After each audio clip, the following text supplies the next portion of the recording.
Bismillahirrahmanirrahim. Alhamdulillahirabbil alamin wassalatu wassalam ala asyrafil anbiya'i wal mursalin wa ala alihi wa sahbihi ajma'in. Subhanaka la ilma lana illa ma 'allamtana innaka antal alimul hakim. Rabbi shrah li sadri wa yassir li amri wahlul 'uqdatam min lisani yafqahu qawli. Amma ba'd.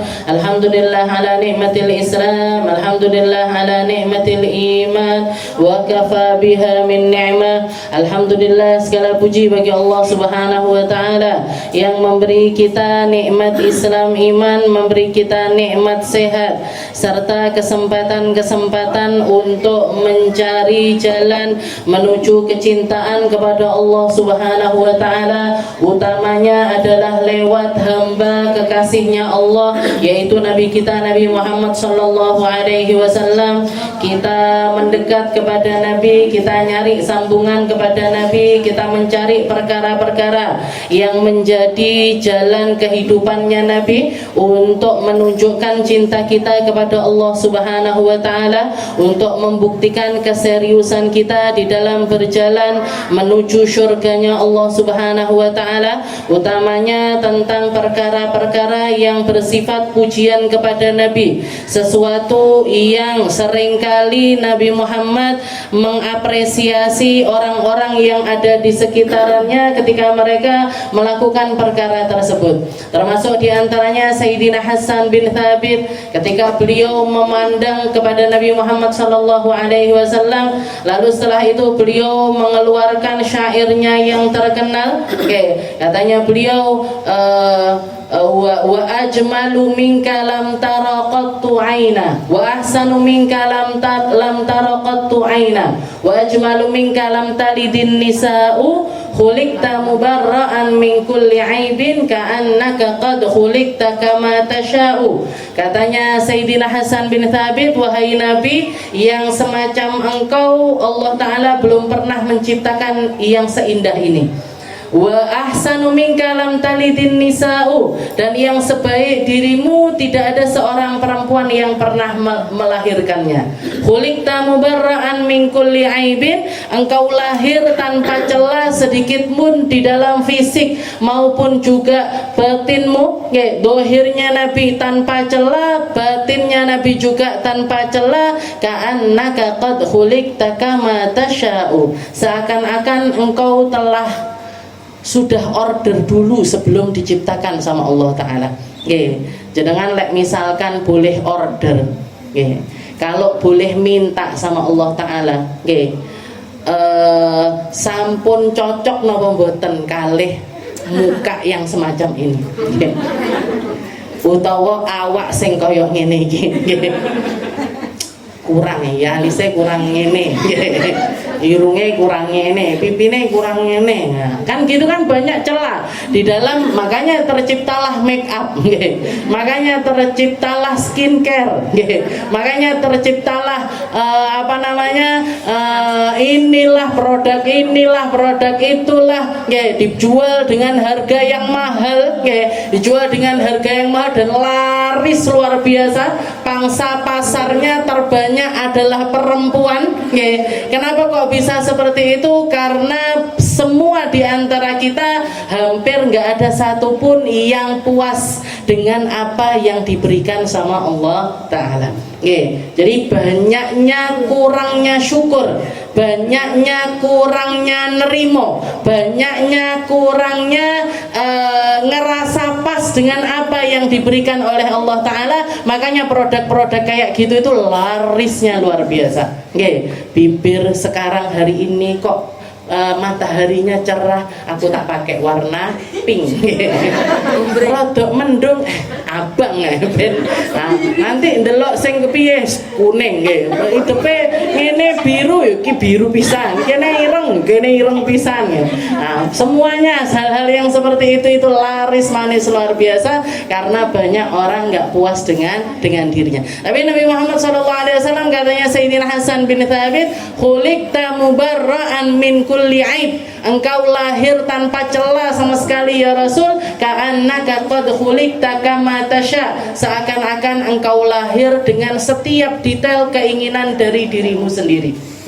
Gusti nyuwun rambut yang seperti ini, ya Allah minta badan yang begini, ya Allah minta hidung yang begini, telinga, pipi dan lain sebagainya. Kayak Nabi Muhammad itu sebelum lahir itu order sama Allah Subhanahu wa taala. Kenapa? Karena tanpa celah sama sekali. Jadi semua, dan Rasulullah SAW dipuji dengan pujian-pujian yang semacam itu, enggak terus Hasan bid'ah, jangan puji aku, jangan begini, jangan begitu, enggak pernah. Nah, bahkan ada kabar seorang perempuan yang namanya Khansa bikin puisi-puisi pujian kepada Nabi, malah dihadiahi sama Rasul. Dia dihadiahi sorbannya Nabi. Dihadiahi sorbannya Rasulullah Shallallahu Alaihi Wasallam. Dan gak sedikit di antara para penyair itu, ketika Rasulullah mendengar syairnya, setelah itu tertarik dengan apa yang dia ucapkan, dihadiahi sama Nabi, diupah. Dikasih upah, dikasih uang, dikasih dinar, dikasih dirham sama Rasul sebagai ekspresi senang atau ridhonya Nabi dengan apa yang mereka lakukan. Maka kita pun di sini muji-muji Nabi tujuannya untuk itu. Tujuannya untuk nanti semoga dapat upah dari Rasul, dapat hadiah dari Rasul, dapat kedekatan dari Rasul, dapat syafaatnya Rasul, dapat menarik perhatiannya Rasul. Di hari dunia sampai hari akhirat kita memerlukan hal-hal yang semacam itu. Termasuk diantaranya qasidah yang paling fenomenal yaitu qasidah Burdah ini.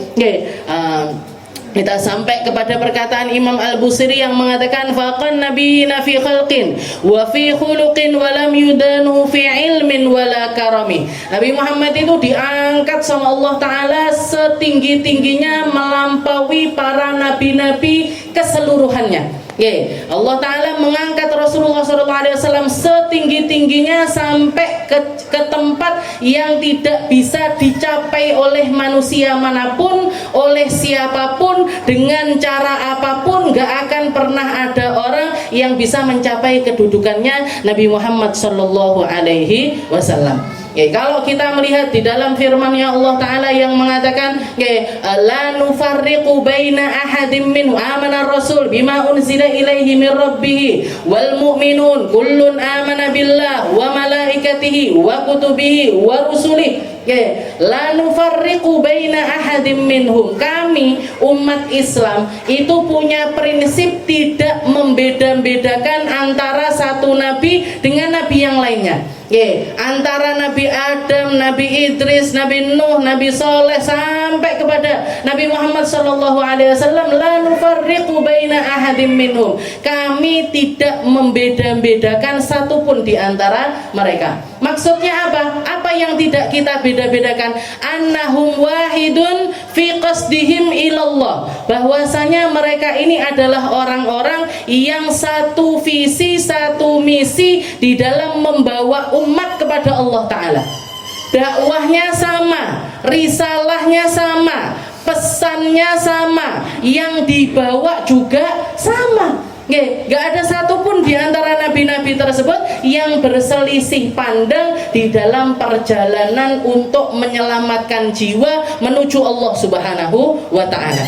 Tapi di dalam ayat yang lain Allah Ta'ala mengatakan tilkar rusulu faddalna ba'dahum ala ba'd. Para nabi-nabiku itu, para rasul-rasulku itu, mereka itu satu kesatuan, mereka itu satu di dalam tujuannya. Tapi aku, katanya Allah Ta'ala, tapi aku sebagai Tuhan mereka memberikan keafdoliahan yang lebih satu di antara yang lainnya karena keinginannya Allah. Tilkar rusulu faddalna ba'dahum ala ba'd. Sebagian di antara mereka aku kasih kelebihan di antara hamba-hamba yang lainnya. Di antara yang paling banyak mendapatkan keafdoliahan dari Allah Ta'ala yaitu Nabi kita Nabi Muhammad SAW. Di dalam ayat yang lain Allah Ta'ala juga mengatakan wa kana fadlullahi 'alaika 'azima. Wahai Muhammad, sungguh anugerah yang aku berikan kepadamu itu adalah sesuatu yang agung, sesuatu yang besar. Kalau yang ngomong agung ini Allah, kalau yang ngomong besar itu Allah, maka kebesaran yang bisa diberikan oleh Allah Ta'ala kepada seorang hamba itu tanpa batas.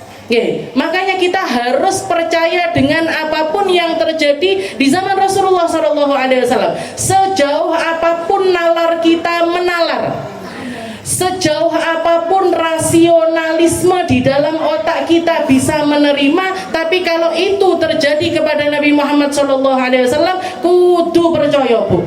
Nggak boleh nggak percaya. Nabi Muhammad pernah belah bulan, ya memang iya. Nabi Muhammad pernah nginjakkan kaki di Sidratul Muntaha, ya memang iya. Nabi Muhammad ketemu sama Nabi Adam di langit yang pertama, terjadi itu. Nabi Muhammad ketemu sama Nabi Allah Harun, Nabi Allah Yahya di langit kesekian. Itu adalah sesuatu yang nggak boleh nggak kita imani. Kenapa? Wa kana fadlullahi 'alaika. Allah Ta'ala kalau misalkan mau memberi kepada seorang hamba, ini kemampuannya Allah Ta'ala ini tanpa batas, Bu. Kemampuannya Allah Ta'ala ini tanpa batas. Ketika Allah Ta'ala memilih Nabi Muhammad sebagai nabinya, yang bukan cuman sembarang nabi, tapi nabi yang kedudukannya paling tinggi di sisi Allah, maka terserah Allah mau memberikan kekuasaan semacam apa. Makanya di dalam riwayat bahkan dikatakan Nabi Muhammad itu kalau melihat ke depan, buri yo ketok, Bu. Nabi Muhammad melihat ke depan, apa yang terjadi di belakang Rasulullah tahu. Rasulullah melihat ke samping, apa yang terjadi di samping kirinya Rasulullah tahu. Apa yang didengar sama Nabi di tempat yang lain bisa didengar sama Nabi Muhammad di tempat ini. Jenengan tahu sendiri kisahnya perang Mu'tah. Ketika perang Mu'tah, Rasulullah khutbah di atas mimbarnya di depan para sahabat-sahabatnya. Di depan para sahabat-sahabatnya Nabi, ratusan kilometer atau bahkan mungkin ribuan kilometer di negeri Yordan sana, di daerah Mu'tah. Mu'tah itu perbatasan antara Palestina sama Yordania sekarang itu. Jadi di daerah yang sangat jauh sekali. Nabi Muhammad di Madinah, itu kejadian tempatnya di Mu'tah.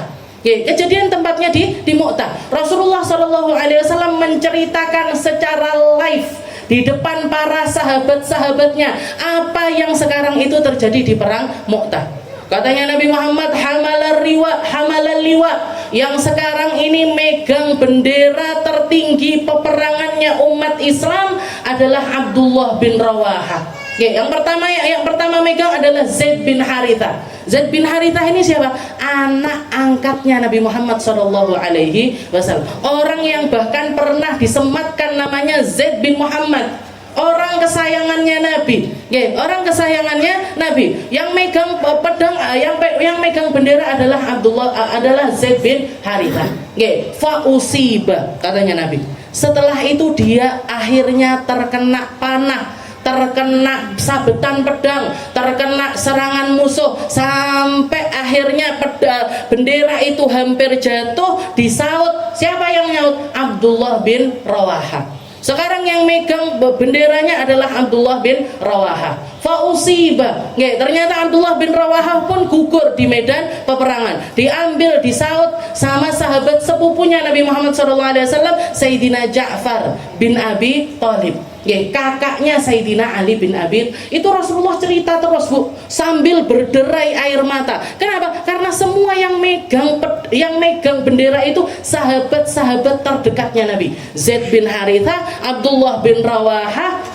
Setelah itu adalah Ja'far bin Abi Thalib. Setelah itu Rasulullah mengatakan ketika Ja'far bin Abi Thalib itu megang bendera perangnya, dipotong tangannya yang kanan, diambil pakai tangan kirinya, dipotong tangan kirinya, fahamala baina adudai, maka beliau Ja'far At-Tayyar memegang bendera tersebut dengan yang tersisa dari lengannya. Fausiba. Setelah itu akhirnya gugur juga.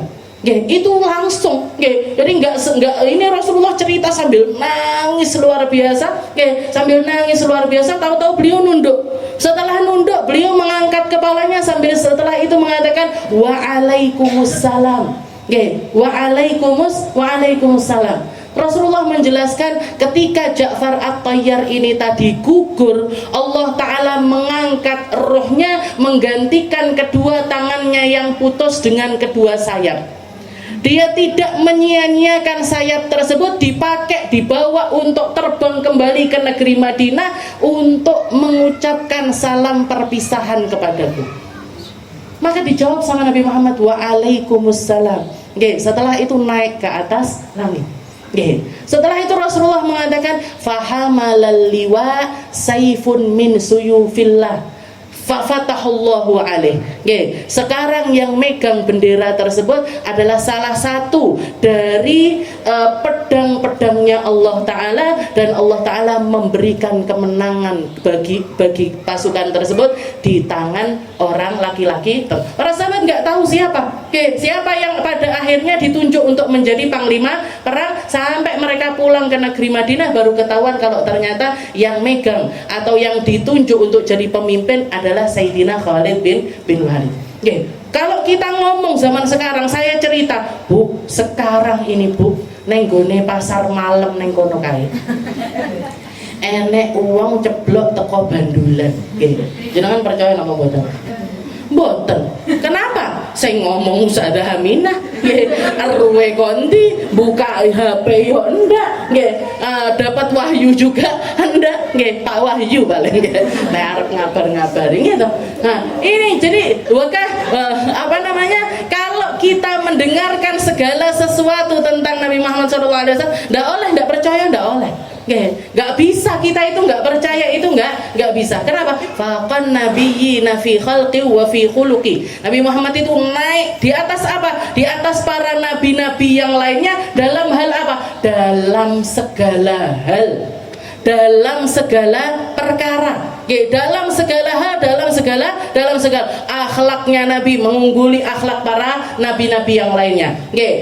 Ilmunya Nabi mengungguli ilmunya para nabi-nabi yang lainnya. Mukjizatnya Nabi mengungguli mukjizat para nabi-nabi yang lainnya. Semuanya di atas mereka semuanya. Maka pengharapan kita kepada Nabi pun, silahkan naruh pengharapan kepada Nabi, terserah sesuai dengan keinginannya kita. Makanya ulama zaman sekarang atau bahkan mulai dari zaman dulu banyak sekali ngarang maulud, banyak sekali ngarang salawat.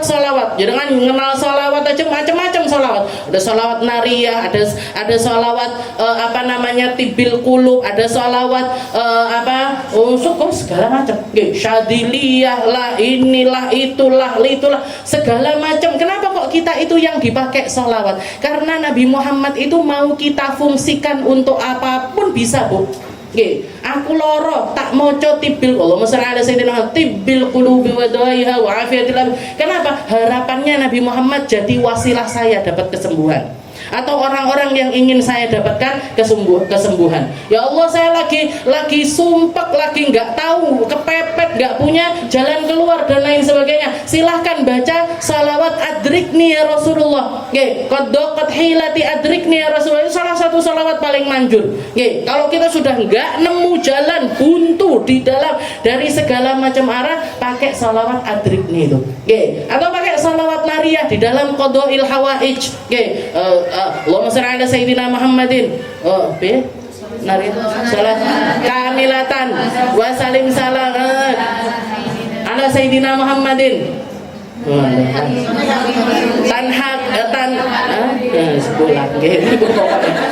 Yang artinya itu, ya Allah, semoga ikatan-ikatan saya terlepas, hajat-hajat saya itu dapat sesuai dengan keinginan saya dan lain sebagainya. Ketika kita punya hajat-hajat yang dipakai salawat nariyah, itu semuanya ada fungsinya. Dan kita bisa meletakkan Nabi Muhammad untuk apapun di dalam hajat kita duniawi ataupun hajat kita ukhrawi, terserah kita. Kenapa? Rasulullah ini dapat kemuliaan dari Allah Ta'ala dengan kemuliaan yang sangat besar sekali. Dapat fadilah, fadlun itu artinya adalah kekuasaan atau porsi-porsi dari wilayah. Porsi-porsi dari wilayah yang kalau kamu mau menalarnya itu jauh sekali dari ekspektasimu, tapi Nabi Muhammad itu nyampe ke derajat tersebut. nyampe di dalam perkara tersebut. Bahkan Nabi fi khalqin wa fi khuluqin, di dalam penciptaannya Nabi Muhammad dimuliakan di atas nabi-nabi yang lainnya. Di dalam riwayat Nabi Muhammad mengatakan saya itu diberi sama Allah Ta'ala, diberi sama Allah Ta'ala al-jamalu kullah, keindahan fisik secara keseluruhan. Sedangkan Nabi Allah Yusuf yang terkenal dengan kegantengannya itu diberi sama Allah Ta'ala syatrul jamal, separuhnya kegantengan. Separuh wa'ane Nabi Allah Yusuf, semuanya milik Nabi Muhammad Sallallahu Alaihi Wasallam. Para ulama bahkan kalau ketika mendefinisikan hal tersebut, ini kalau bunderan itu semacam, kalau keindahan itu semacam buletan, separuhnya itu diberikan kepada Nabi Muhammad, separuhnya lagi separuh neh diberikan kepada Nabi Allah Yusuf. Sing seperapat iki, seperapat nih diberikan kepada manusia di seluruh dunia mulai dari zaman Nabi Adam sampai akhir zaman. Dadi awake dhewe iki sapiro? Ndak enek sak cerita urung enek. Sak ngono sih. Durung enek sak cerita wis entek nih saya. Berarti kan kita mau ngelihat orang seganteng apapun sekarang ini, wis enek apa-apa nih. Sama gantengnya Nabi Allah Yusuf gak ada apa-apanya, sama gantengnya Nabi Muhammad SAW gak ada apa-apanya. Makanya di dalam riwayat dikatakan ketika para perempuan-perempuan menteri-menteri di zaman Zulaikha itu ketika melihat Nabi Allah Yusuf itu keluar dari kamar, keluar dari salah satu kamar, jadi Zulaikha yang nyuruh, kamu keluar dari satu kamar untuk lewat tok, ndak duduk di situ, lewat tok, dah nih oleh linggo, terus entek jadi cine, terus, cuman lewat, disuruh lewat aja, itu yang kepotong sudah jari-jarinya. Para ulama mengatakan kalau misalkan yang lewat waktu itu adalah Nabi Muhammad, kalau misalkan yang lewat itu adalah Nabi Muhammad SAW, bukan cuman jarinya yang terpotong, jantung-jantungnya diiris sendiri. Jantung-jantung mereka akan teriris sendiri. Cuman Nabi Muhammad ini, Nabi Muhammad SAW ini dikasih sama Allah Ta'ala jamalul hay'ah wa jamalul haibah. Jadi Rasulullah ini dikasih porsi dari kegantengan itu bukan cuman ganteng secara fisik aja, jamalul hay'ah itu secara fisik ganteng, tapi ditambahi sama Allah Ta'ala dengan jamalul haibah, keindahan yang bikin orang itu segan kepada Nabi.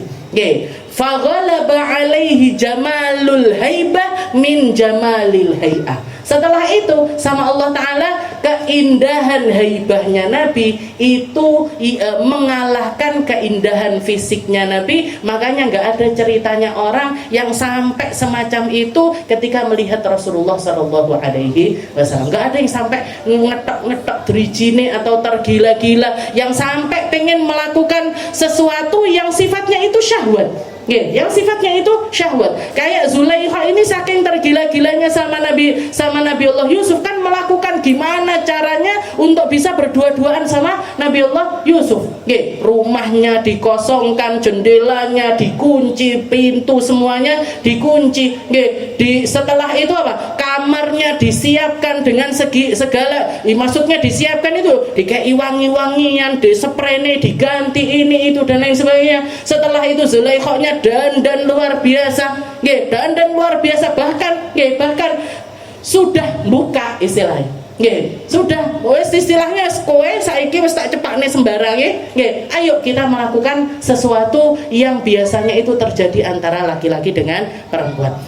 Jadi syahwat yang mendominasi Zulaikha untuk melakukan hal tersebut kepada Nabi Allah itu nggak pernah terjadi di zaman Rasulullah Shallallahu Alaihi Wasallam. Kenapa? Karena haibahnya Nabi yang mengalahkan itu semuanya. Walam yudanu fi ilmin wala karamin. Bahkan Nabi Muhammad ini di dalam kemuliaannya itu orang yang mendekati kemuliaannya Nabi itu hampir nggak ada. Walam yudanu fi ilmin wala kar. Di dalam keilmuan orang ini bisa ngambil dari Nabi, bisa. Tapi untuk menyamai apa yang didapat sama Nabi itu nggak bisa. Orang untuk mencontoh Nabi di dalam kedermawanannya bisa, tapi untuk mendekati untuk setara dengan kedermawanannya Nabi itu sesuatu yang nggak bisa ditandingi. Karena Allah Ta'ala memberikan kemuliaan luar biasa kepada Rasulullah Shallallahu Alaihi Wasallam. Setelah itu dikatakan wa kulluhum mir rasulillahi multamisun gharfam minal bahri aw rashfam minad diyami. Dan semua manusia, wa kulluhum, semua manusia, termasuk diantaranya para nabi, termasuk diantaranya para rasul, termasuk diantaranya para wali-walinya Allah, kekasih-kekasih Allah, hamba-hamba yang soleh, para syuhada, para siddiqin dan lain sebagainya. Kulluhum, orang-orang ini, orang-orang yang tahu posisinya Nabi, tahu kedudukannya Nabi, tahu apa yang ada pada diri Rasulullah Sallallahu Alaihi Wasallam. Kulluhum mir rasulillahi multamisun, semuanya menuju kepada Nabi Muhammad, ay talibuna ilaih, mengambil perkara-perkara yang bisa mereka dapatkan dari Rasulullah Sallallahu Alaihi Wasallam. Jadi orang-orang yang tahu kedudukannya Nabi setinggi itu, mereka memilih jalan apa? Memilih jalan kulluhum mir rasulillahi multamis. Multamis itu lamisayal mas itu bisa dikatakan ngusap. Maksudnya apa? Kayak kita, saya misalkan, saya penasaran dengan sesuatu, saya memilih untuk mendatangi sesuatu tersebut untuk menghilangkan penasaran saya. Atau jenengan sekarang lagi merasakan kehausan, oh ada air, saya ambil, setelah itu saya minum. Maksudnya apa? Semua orang ini, semua orang-orang, para nabi, para rasul, dan semua orang-orang baik, mir rasulillahi multamis, semuanya ngambil porsi dari kedekatan kepada Nabi Muhammad Sallallahu Alaihi Wasallam.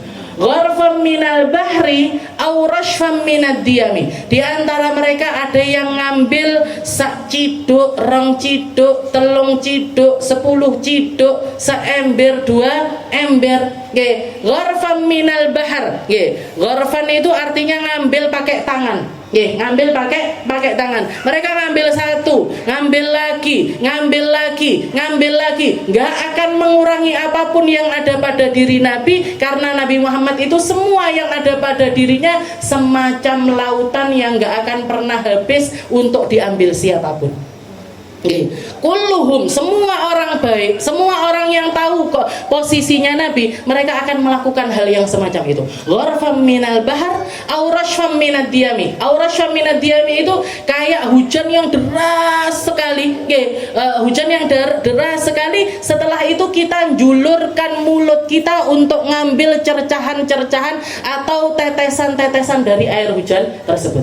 Kira-kira yang masuk ke mulut kita sama banyaknya air hujan yang turun ini bisa dibandingkan apa enggak? Enggak bisa. Dan meskipun seluruh manusia, dari mulai zaman Nabi Adam sampai akhir zaman, ngambil setiap perkara yang ada pada diri Nabi, itu enggak akan pernah mengurangi kemuliaannya Nabi Muhammad Sallallahu Alaihi Wasallam. Enggak koyok jeding. Kalau kamar mandi itu kita ngambil saember, rong ember, entek deh. Tapi Nabi Muhammad ini bahar, Nabi Muhammad ini lautan. Siapapun, berapapun banyaknya orang berendam di situ, ngambil air di situ, bahkan istilahnya membersihkan segala sesuatu yang kotor yang ada pada dirinya. Jenengan berlumpur sak badan, nyemplung ke dalam lautan, langsung resik, Bu. Jenengan pengen ngumbah babi misalkan, walaupun babi ndak iso diumbangin, panggah najise mughallatuh. Misalkan ada babi sak truk dilebokne nang gone laut, ya laut itu nggak akan terus, oh berarti airnya jadi najis mughallatuh. Enggak.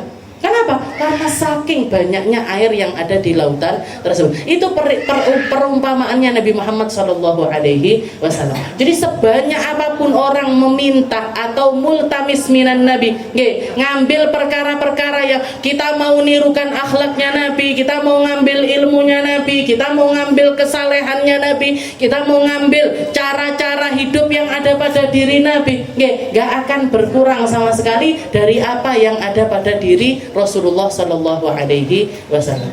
Kulluhum min rasulillahi multamis. Gharfam minal bahri aw rashfan minad diyami. Nggih, terserah kita. Dan kalau misalkan kita pengen mulia dan bertambah mulia, nggih, kita pengen mulia dan bertambah mulia, tambahin juga cara kita di dalam mengambil porsi dari Rasulullah Shallallahu Alaihi Wasallam. Nabi Muhammad, Allah Taala itu menggandengkan ketaatan kepada Allah dengan ketaatan kepada Rasul. Atiullah wa atiur Rasul. Ini sesuatu yang nggak bisa dipisahkan. Sesuatu yang nggak bisa dipisahkan. Sebagaimana kita bersyahadat asyhadu an la ilaha illallah wa asyhadu anna muhammadar rasulullah. Ini sesuatu yang nggak bisa dipisahkan. Orang cuman baca asyhadu an la ilaha illallah tanpa muhammadur rasulullah, nggak sah syahadatnya. Orang syahadat asyhadu anna muhammadar rasulullah tanpa la ilaha illallah juga nggak sah syahadatnya. Dan Allah Taala di situ menggunakan kalimat waw, asyhadu an la ilaha illallah wa asyhadu. Bukan thumma, bukan asyhadu an la ilaha illallah thumma muhammadur rasulullah. Kamu bersaksilah tidak ada Tuhan selain Allah. Kemudian, kalau thumma itu kemudian bersyahadatlah bahwa Nabi Muhammad adalah utusan Allah. Enggak seperti itu, Bu, syahadatnya. Asyhadu an la ilaha illallah wa asyhadu anna Muhammad. Kenapa kok seperti itu? Karena ketika kita taat sama Nabi, berarti kita taat sama Allah. Ketika kita cinta sama Nabi, kita cinta sama Allah. Ketika kita memuji Nabi, berarti kita memuji Allah. Jadi jangan dipadakne cinta tentang Allah dan Rasulnya dengan cinta remehannya manusia. Cinta remehannya manusia ini gimana? Kamu cinta nggak sama aku? Iya, cinta. Kamu cinta aku apa cinta yang ini? Apa yang satunya lagi? Misalkan, ada orang punya mantan. Kamu lebih cinta aku apa mantanmu? Kamu lebih seneng kalau ngelihat aku apa ngelihat yang itu? Apa artis itu? Ini kan cinta-cinta yang pakai syahwat, yang segala-galanya itu kayak semacam kamu kalau cinta aku berarti kamu perhatianmu harus kepadaku 100%. Yang lainnya 70%, 60%, 30%. Enggak kayak gitu, Bu. Cinta kepada Allah, iman kepada Nabi berarti iman kepada Allah. Cinta kepada Nabi berarti cinta kepada, muji Nabi berarti muji Allah. Muji Nabi itu berarti kita memuji Allah Subhanahu, bukan sesuatu yang kayak orang-orang sekarang. Kamu jangan banyak-banyak memuji Nabi, nanti hulu. Nanti berlebihan kamu memuji Nabi. Muji Nabi itu nggak ada kelebihan, itu nggak ada. Kakek solawat tidak enek ceritane. Kakek kan awak mulai solawat. Kakek awak mulai muji Nabi. Sing enek ketitikan duduk kakek. Kakek nyapo solawat akeh-akeh nyapo, muji-muji banyak-banyak kenapa? Nyari tahu tentang Nabi Muhammad banyak-banyak itu kenapa? Sampai bajunya dibahas, sampai rambutnya dibahas, sampai idepe dibahas, sampai hidungnya sampai kotorannya Nabi dibahas. Ngapain, Bu? Cinta sama Nabi Muhammad berarti cinta sama Allah. Kita ngorek-ngorek tentang Nabi Muhammad itu akan nambahi iman kita kepada Allah. Jadi bukan sesuatu yang bisa yang tangga 1 setelah itu tangga 2, enggak. Ini sesuatu yang menjadi satu kesatuan, nggak bisa dilepaskan. Menjadi satu kesatuan nggak bisa dilepaskan. Di dalam hadis Nabi Muhammad SAW, la yu'minu ahadukum hatta akuna ahabba ilaihi min waladihi wa walidihi wan nasi ajmain. Nggak sempurna iman kalian sampai aku menjadi seseorang yang paling kalian cintai lebih daripada cintamu kepada anakmu, lebih dari cintamu kepada orang tuamu, lebih dari cintamu kepada siapapun di atas muka bumi ini. Wan nasi ajmain. Kalau ngomongin cintanya manusia, orang itu rata-rata kalau ditanya siapa orang yang paling kamu cintai? Anak saya. Kemudian siapa? Pasangan saya.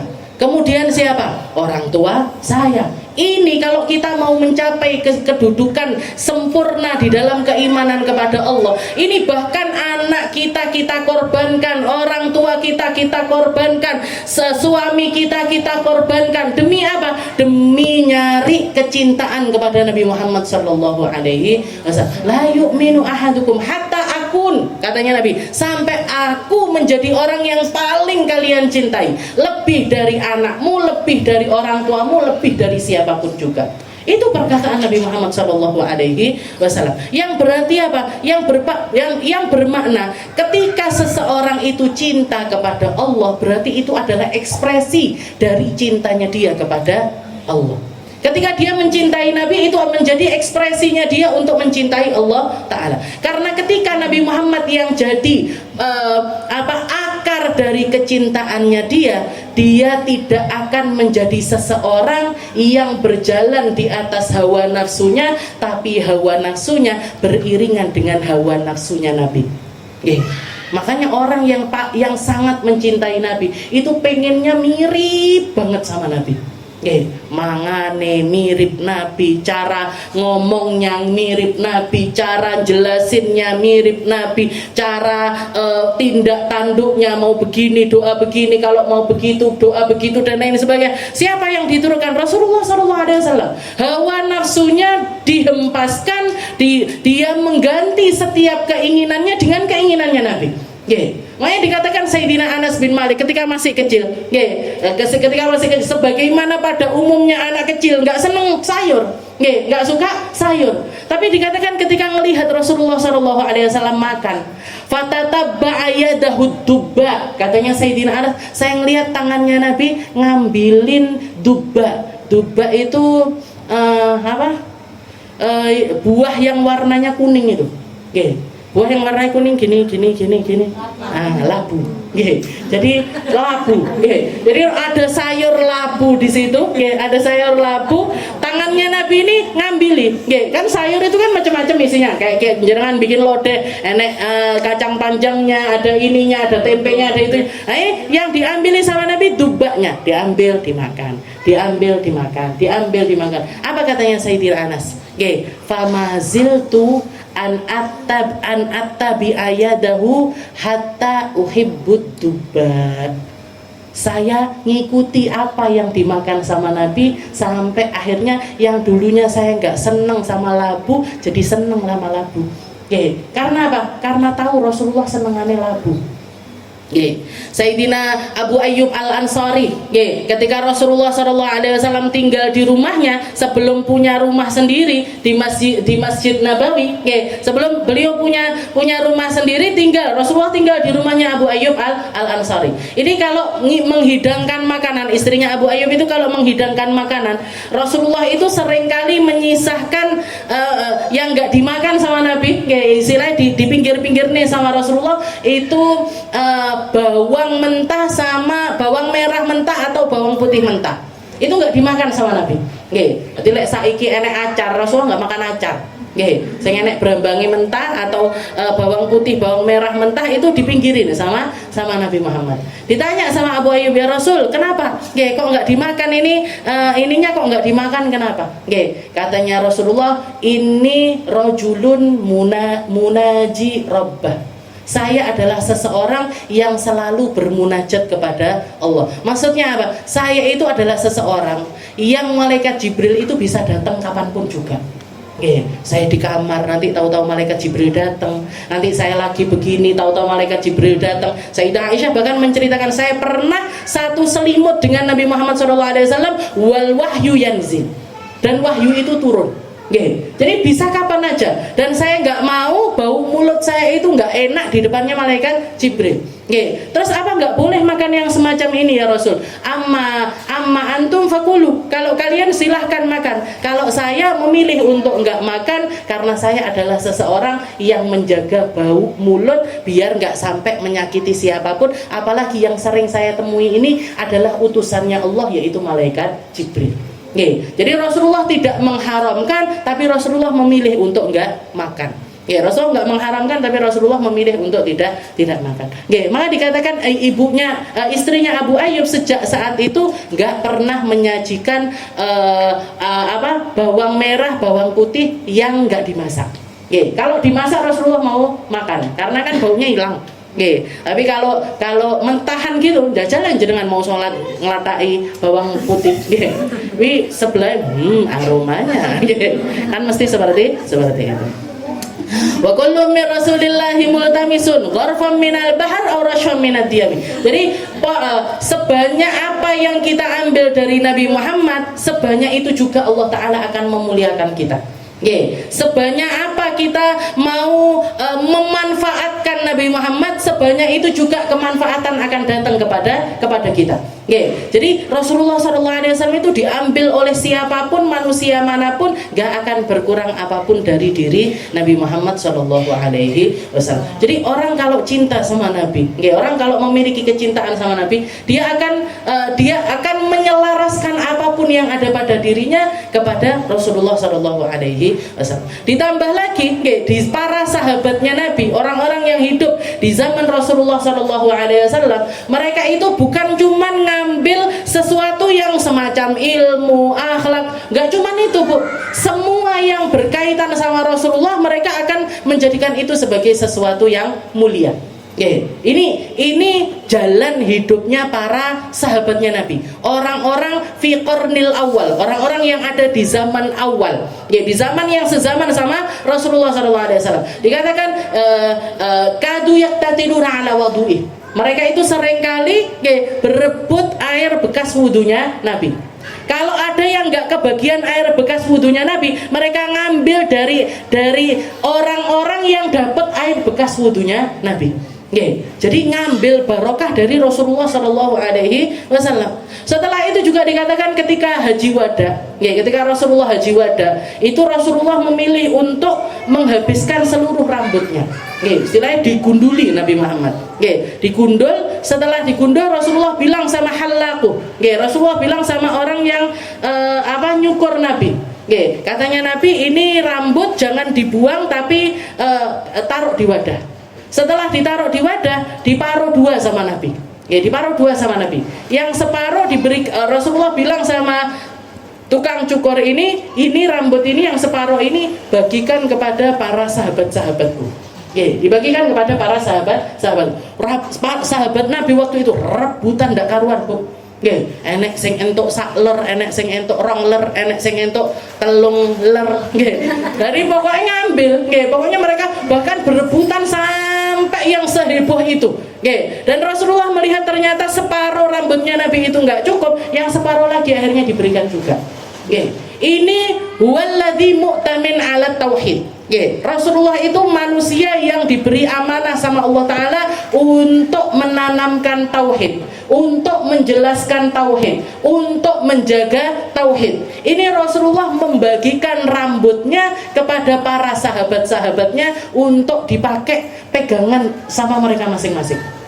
Semacam Sayyidina Khalid bin Walid, ditaruh itu rambut itu, ditaruh di atas. Jadi beliau punya baju perang, ada bagian kepalanya itu ada kayak buletan di atasnya, bisa dibuka, itu rambutnya Nabi ditaruh di situ. Dan Sayyidina Khalid bin Walid mengatakan, saya kalau perang nggak bawa rambutnya Nabi Muhammad SAW, itu di dalam hati saya kayak ada sesuatu yang nggak enak. Jadi koyok orang kita istilahnya ngomong koyok dadi jimate Sayyidina Khalid bin Walid. Ini jimat saya untuk bisa memenangkan berbagai macam peperangan ini, karena di baju perang saya ada rambutnya Nabi Muhammad SAW. Pernah di dalam peperangan, baju perang yang bagian kepala itu jatuh. Sayyidina Khalid langsung turun dari kudanya, nyari si kopiah itu tadi, baju perang bagian kepala itu dicari sampai ketemu, nggak peduli apa yang terjadi di sekitarnya, diambil, dicium, dipakai lagi. Jadi kalau ada orang mengatakan bid'ah, khurafat, apa segala macam, ini orang-orang di zaman Nabi, para sahabatnya Nabi, dan generasi-generasi setelahnya pun melakukan hal yang sama, ngambil. Jadi istilahnya mereka mengistimewakan segala sesuatu yang memiliki sanad kepada Nabi Muhammad SAW. Bajunya Nabi dimuliakan, rambutnya Nabi dimuliakan, pedangnya Nabi dimuliakan, sandalnya Nabi dimuliakan. Bukan cuman dimuliakan loh, dipakai wasilah mereka untuk memenuhi hajat-hajat mereka. Seperti yang waktu itu di Wasailul Usul kita bahas, Sayyidina Asma dapat warisan bajunya Nabi yang dulunya dipegang sama Sayyidah Aisyah. Apa yang dilakukan Sayyidah Asma? Ketika ada orang minta doa kesembuhan keluarganya, bajunya Nabi itu dicelup. Oke, bajunya Nabi dicelup, setelah itu orang yang sakit itu disuruh minum. Oke, suruh minum atau disuruh mandi, pokoknya tabarukan sama bekas baju Rasulullah Shallallahu Alaihi Wasallam. Ini Nabi Muhammad huwa mu'tamin ala tauhid. Oke, Rasulullah itu yang manusia nomor satu yang diberi amanah sama Allah Taala tentang ketauhidan. Kalau perkara-perkara yang semacam ini menyebabkan kesyirikan, oke, menyebabkan seseorang itu keluar dari agama, menyekutukan Allah Ta'ala dan lain sebagainya, mungkin gak diajarkan sama Nabi, mungkin gak dicontohkan sama para sahabat, mungkin gak dilakukan sama generasi-generasi orang-orang yang faham setelahnya Nabi Muhammad SAW. Sayyidina Ahmad bin Hanbal, imam, salah satu imam mujtahid, Sayyid Imam Malik, ada Imam Syafi'i, termasuk Imam Ahmad bin Hanbal. Imam Ahmad bin Hanbal ini beliau juga punya koleksi satu helai dari rambutnya Rasulullah SAW. Katanya Sayyidina Ahmad bin Hanbal, saya nanti wasiatnya beliau, saya nanti kalau meninggal tolong letakkan rambutnya Nabi ini di pelupuk mata saya. Jadi nanti kalau saya meninggal ini taruh di sini saya. Itu yang dilakukan sama Sayyidina Ahmad bin Hanbal. Terus Ahmad bin Hanbal syirik. Terus Ahmad bin Hanbal melakukan sesuatu yang bid'ah ini itu dan lain sebagainya. Tidak bisa, Bu. Faqan nabiyina fi khalqi wa fi khuluqin wa lam yudanu fi ilmi wa la karami wa kulluhum min rasulillahi multamis. Semua orang yang mau selamat harus nyari Nabi. Semua orang yang mau selamat kudu melewati Nabi. Gak ada jalan lain selain jalannya Rasulullah Sallallahu Alaihi Wasallam. Warfam minal bahar, aw rashfam minad diyan. Terserah mau ngambil sebanyak apapun. Mau ngambil sebanyak apapun, porsinya seberapapun, itu enggak akan pernah mengurangi kemuliaannya Nabi Muhammad Sallallahu Alaihi Wasallam. Waqifuna ladaihi inda haddihimi min nuqtatil ilmi aw min syaklatil hikami, wallahu a'lam bissawab. Insyaallah kita lanjutkan di pertemuan yang selanjutnya.